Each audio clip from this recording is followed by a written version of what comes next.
halo semuanya. Di kesempatan kali ini kita akan membahas fenomena yang pastinya sudah tidak asing lagi bagi masyarakat, khususnya Jawa Timur, yaitu sound horeg.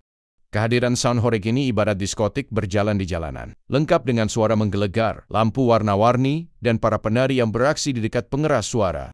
Fenomena ini unik banget dan menjadi bagian dari hiburan lokal di beberapa daerah.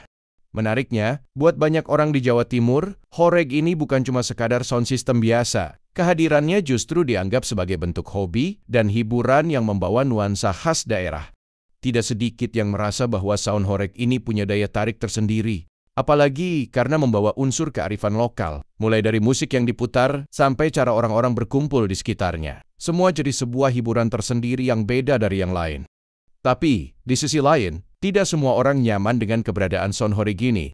Ada sebagian masyarakat yang merasa terganggu karena suaranya yang bisa dibilang super kencang.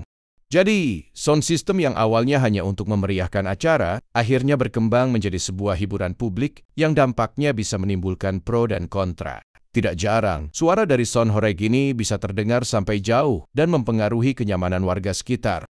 Buat kalian yang belum tahu, sound horeg ini punya kapasitas besar dengan getaran yang sangat kuat. Kadang, saking kuatnya getaran, sampai kaca atau genting rumah yang dilewatinya bisa pecah. Kata horeg sendiri sebenarnya mengacu pada jenis suara yang dihasilkan dari subwoofer dan media audio yang lantang dengan kualitas tribal yang jernih. Jadi, memang sistem suaranya dibuat khusus untuk memberikan pengalaman audio yang sangat menggelegar. Sound horeg ini sudah mulai populer sejak sekitar tahun 2014. Saat itu, para pemilik usaha dan komunitas sound horeg sering ikut dalam pawai atau karnaval kota.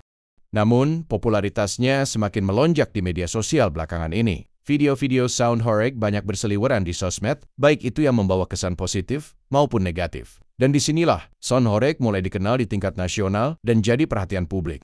Tentu, suara berdesibel tinggi dari sound horeg juga punya dampak negatif, seperti mengganggu kenyamanan warga, atau bahkan menyebabkan kerusakan fisik pada lingkungan sekitarnya. Karena hal ini, beberapa daerah di Jawa Timur akhirnya menetapkan aturan khusus melalui Perda, misalnya tentang tingkat kebisingan, waktu pemakaian, dan lokasi yang boleh digunakan untuk acara dengan sound horeg. Untuk yang melanggar aturan ini, biasanya akan ada sanksi, seperti penyitaan alat atau denda dari pihak berwenang.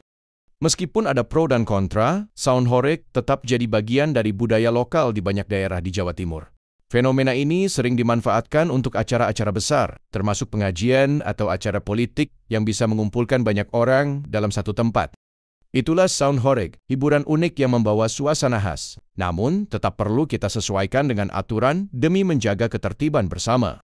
Terima kasih sudah menonton sampai akhir. Menurut kalian, apakah sound horeg lebih banyak dampak positifnya atau negatifnya? Tulis jawaban kalian di kolom komentar, dan sampai ketemu di konten berikutnya.